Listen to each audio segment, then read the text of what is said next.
The era of personalization is here, especially speaking about the internet. A proper way to define this word would be the action of making something suitable for the needs of a particular person.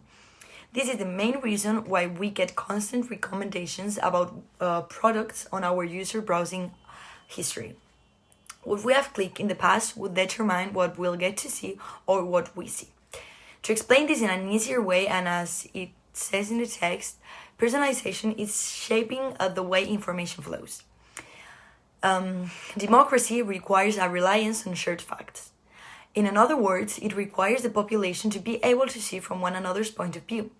But instead, we are enclosed in our bubbles, what we actually call a filter bubble. But what does this concept mean? A filter bubble is an algorithmic bias that limits the information we get to see from the internet.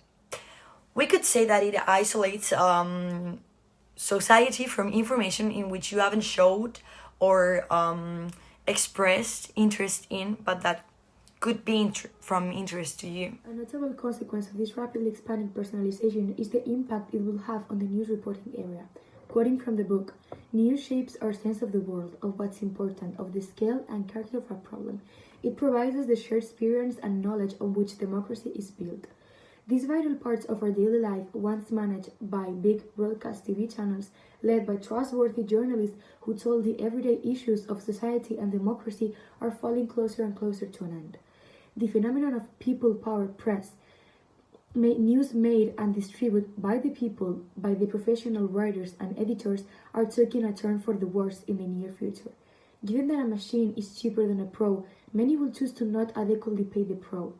In Filter Bubble, Paris relates to Rothergate, when a lawyer named Harry McDougall managed with just a post on a political forum to change the course of the 2004 national elections, provoking the retirement of Dan Rather, the CBS journalist who provided the scoop. Does Rothergate mean that the internet shapes news faster than people? Is public opinion now lying in the hands of mere algorithms? Thanks to the audience of CBS and the political forum, the scoop expanded easily. But if there's no audience at all, how do they get to us? How do they catch our attraction? Arthur explains how all our information is being sent and sold to forums that use this information to get to us.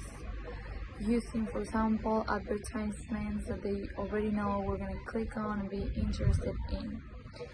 The websites you visit and the links you send your friends or the things you search on the internet are being used to create advertisements and to the advertisers to give you the specific product you need.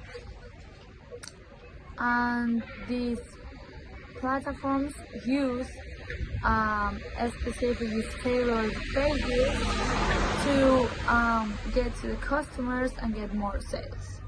The author Eli Pariser also discusses this concept of bonding versus bridging, with bonding being like a connection between the like-minded and bridging being a connection across minds with people of different background and opinion coming together. And Pariser discusses how the internet was predicted to be a bridger, but thanks to the filter bubble, with such high-tech personalization, there's so much invisible isolation that enhances bonding and prevents bridging on the internet. Pariser discusses how through this filter bubble, we might look to our friends that we follow to widen our horizons and send us things, but in fact they too are too much like us, and even our activity with our internet friends is filtered. The things we like most, even with one friend, get hyper-filtered. As Pariser says, the filter bubble can, on page 40, undermine even the limited leadership that a group of friends and pundits can offer.